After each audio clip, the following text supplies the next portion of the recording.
It's been going on since about 6 p.m. We did have some dry moments for our Saturday. But boys, since we really turned on the moisture, it's been going on and it's going to continue as we head through the overnight hours. Okay, we have a stationary front kind of pushing right over the top of us, but we have this area of low pressure that's going to be moving on in. We have multiple systems that will be arriving over the next couple of days, and that's one reason why we will just not see this let up as we head into the next 48 hours or so. There's going to be some moments where it does slow down. It's not going to rain steadily through the next 48 hours, but we will see a lot of moisture, especially here in the valley. So far for our Saturday, PDX about half an inch. You can see Salem and Eugene over an inch of rain there. That goes for areas near Astoria, and we're going to see that rain just about across the whole state as we go through our Sunday as well. I want to take you through the futurecast real quick. You can see by the time we get to tomorrow morning, possibly a break. And then here comes more rain. Okay, we'll talk about the flood watch that's in place for parts of the Willamette Valley and a flash flood watch for the gorge. That's coming up in just a few minutes, Trevor. All right, Joseph, thank you. Today in Northeast Portland, a rally was held demanding justice for a blind and mentally ill man who was killed by police. In early January, Andre Gladen was shot by an officer after running into a stranger's home. This is at 96th and Southeast Market. Our Jennifer Dowling is live outside the Northeast Precinct with more on today's protest and the march afterwards. Jennifer. Hey, Trevor, the family led the march down here to the precinct in order to spread a message. They feel that too many people are being shot and killed by officers in general across the country, including their son's case. And they say that police officers are supposed to be sworn to protect and serve. In a state of mental confusion, a son was taken. A group of around 40 marched to Portland's Northeast Police Precinct carrying signs to honor Andre Gladen. The police that took my son's life, I hope that he has a family that he has to look at every day and pray that maybe they won't be taken out the way that my son was. On January 6th, an officer fatally shot the 36-year-old after he ran inside a stranger's home. Andre was tased, but it didn't work, and the officer shot him. This is not normal. We shouldn't be afraid for our lives. We shouldn't have to submit or die. That shouldn't be an option. A grand jury found that the officer acted in self-defense during the shooting and was cleared of any wrongdoing. It was reported that Gladen had a knife at some point during the confrontation. The family said today they believe it was the officer's knife. Police have not issued a statement confirming or denying that claim. Since his death, the Bureau has banned officers from carrying open knives outside their vests. It hurts me. Me and my dad planned a lot of stuff this year.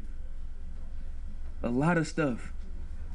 I was finally getting that bond that a son and father is supposed to have. Mayor Ted Wheeler and Portland Police Chief Daniel Outlaw met with Gladen's family in late February. Outlaw issued a statement then saying, "I listened and assured them this tragic incident is receiving a thorough level of investigation and review. It was an impactful meeting, and I appreciated the family's willingness to meet with us." Family says they have not received the accountability, however, they seek for Andre's death. All we see is blood spilled in the street. That's all we see. We see mothers weeping over their sons. We see children without their fathers. We have siblings without our brothers. There's no way a family should have to endure what we're enduring. We need answers. We need to find out what's going on, what went on. I reached out to Portland Police to see if they would comment on today's march, and I have not heard back yet as of tonight. Back to you, Trevor. Right. Jennifer Dowling, live from the North Precinct. Thank you, Jennifer. A Portland man is charged with crashing into a police car overnight. That driver, Jeremy Heisler, is also charged with DUI and driving with a suspended license. The officer was not seriously hurt. An Oregon Department of Corrections officer claims he was shocked with a taser in the back by a supervising sergeant, and he says it was in retaliation for a Facebook post. Officer Michael Kilgis says that he was shocked by that stun gun in November while training to be on the SWAT team at the Coffee Creek Correctional Facility in Wilsonville. The Statesman Journal says Kilgis filed a tort claim saying the shock left him hurt, and he also alleged a culture of violence, hazing, and silence. An RV burst into flames just south of the Brooks exit on I-5 northbound, and it backed up traffic for several miles. Officials think this fire started after a tire blew. The people inside the RV quickly got out. They were not hurt. The man who recorded himself stealing a photo of former Portland Mayor Neil Goldschmidt from City Hall has been arrested. 50-year-old Jeffrey Black was taken into custody just before 9 this morning. But just last night, Black made headlines once again when he set that picture on fire. And our Cole Miller was there to see it happen. Let's take that off the wall. A City Hall heist recorded on cell phone. I thought I was getting arrested today. The portrait of former Portland Mayor and later Oregon Governor Neil Goldschmidt gone. That picture tossed in the fire. This is the last anybody will see of this child rapist. Burn, Neil, burn. There is no compassion in City Hall. There is no empathy in City Hall. That's Jeff Thomas Black, an activist here. He stole that photo, saying it had no business hanging up. Goldschmidt admitting to sexually assaulting a 14-year-old while serving as mayor.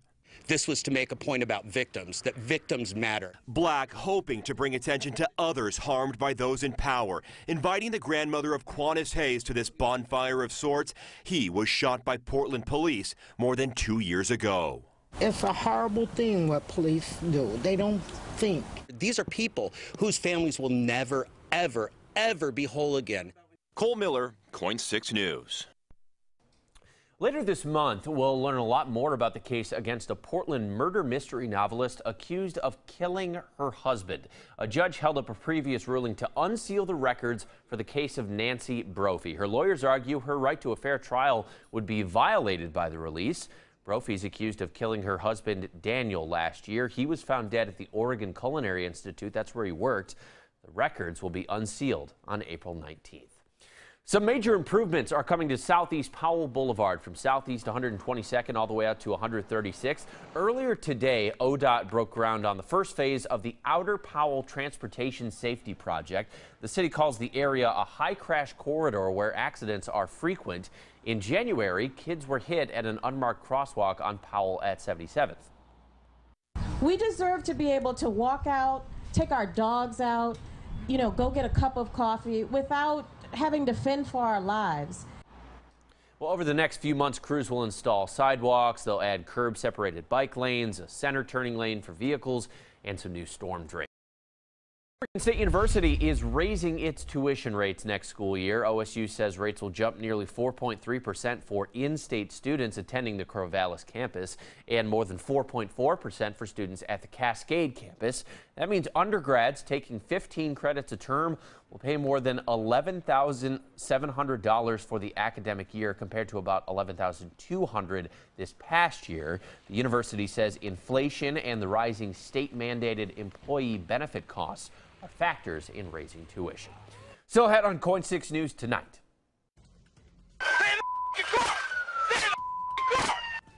This chilling scene caught on camera. Coming up, we'll show you the moments that led to officers opening fire on a runaway driver. Plus, one more year. Sabrina Ionescu is returning for her senior season at Oregon. AJ McCord breaks it all down for us in sports.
Well, this is caught on camera in San Jose. Despite several repeated commands, the driver of this car continues to step on the gas. They're trying to break free from that chain-linked fence, and the driver eventually backs up, then hits a patrol car, and we have frozen the video where the officers fire the fatal shots. Well, the district attorney cleared the officer of any wrongdoing and added the officers asked for a non-lethal rubber projectile launcher in an attempt to take the driver into custody. The man accused of killing a Gresham woman in Pennsylvania is likely to stand trial. Philip Walters is charged with killing 24-year-old Haley Lorenzen last December. Investigators believe Walters and another woman dumped Lorenzen's body in a Pennsylvania river. And despite several searches, Lorenzen's body has never been found. You are being warned to stay off some popular trails at Multnomah Falls, and this is why. Rocks came crashing down onto the trail this morning. The Multnomah Falls Trail is now closed until further notice. Several hikers were already out on the trail when these rock slides happened. Thankfully, nobody was hurt, and workers, though, had to help lead them out wearing hard hats. Of course, Joseph, we don't really have hiking weather going on right now. I mean, I know that it's springtime in the Pacific Northwest. We expect to have some rain, right, but we're in the thick of it right now. Yeah, not ideal. I mean, usually you could get out there if there's a little bit of rain, something light. Yeah. But on days like today, tomorrow, and Monday, it's going to be coming down. We could be dealing with more issues like we just saw in that video there, especially for areas of the Columbia Gorge. Okay, happy Saturday to everyone. We do have a lot to discuss because we're going to see just a chain of systems arriving over our Sunday and Monday and what we're experiencing now, and that's going to cause that rain to really stack on up the next 48 hours. So those rainy days are going to continue to come Sunday and Monday. So if you do have some plans or you're thinking about maybe getting out tomorrow, or maybe Monday, you're going to need a rain jacket and you're going to want to be prepared for potentially some minor flooding for some locations. So I have that in there. That goes for parts of the Willamette Valley as well as the Columbia River Gorge. I think the western edge of the gorge and further south of Portland in the Willamette Valley, but we'll keep our eyes on locations close to home too. It's going to be an active and wet week just in general, I believe from about Sunday all the way through about Friday and Saturday. We're going to see more wet weather, kind of similar to what we had this week. Kind of started off a bit slow, but really picked on up. Okay, this is pretty important. I want to show you what the National Weather Service has put into play here. This is the flood watch. This whole section of green, you can see those counties south of Multnomah County, at least for areas of Portland. You know, we could potentially see about 3 to 6 inches from tonight until about Monday evening. You can see some of the counties there, Lane, Lynn, so Corvallis, Salem, some of the rivers there, we could have some problems going on. And that goes for areas of the coast too, from Lincoln City all the way down to about Florence. Those are going to be the spots that we're really going to have to hone in and watch over the next 48 hours. Also the gorge, we have a flash flood watch because of the Eagle Creek wildfire still recovering. We could see some really weak areas that are vulnerable to a lot of moisture coming and arriving in a short period of time. And we might see about 2 to 4 inches over the next couple of days from about Corbett all the way to about Cascade Locks. But even further to the east, you're not actually out of the question there too for seeing some problems. So just because you're not in that little green polygon box there, still be prepared for maybe some minor flooding and some issues going on. Okay, notice that the radar, this is from about 8 p.m. as I discussed earlier with Trevor. It's been raining since about 6 p.m. So it's been about 6 hours or so, and it's going to continue through the overnight hours. And this is just the start of it. We have more moisture arriving from the southwest that's going to be moving right in our direction, and that's going to continue to bring in just very wet weather for the next 48 hours. You might hear us say an atmospheric river. That's going to be that moisture that's arriving from the southwest. You can see that stream of blue and precipitable water coming into about 1 inch to 2 inches. So if it was to all fall from aloft and out of the atmosphere to the surface, that's about how much we could see here. And I think we're going to get something like that. I think we're going to be probably about 2 inches by the time we wrap up our Monday, and we have more rain beyond that.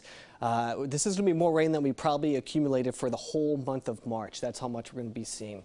Okay, check it out. Tuesday, Wednesday, and Thursday, still anticipating a couple more systems to arrive. That's going to produce more rain. And I want to show you right here as we go through the overnight hours, it does keep the rain right over the Willamette Valley. It's possible tomorrow morning we could see a bit of a reprieve or a break. But I think by the time we head into the afternoon, evening hours, here comes more moisture, and it's still going to be very wet for areas of Portland all the way through the valley and into areas of the gorge.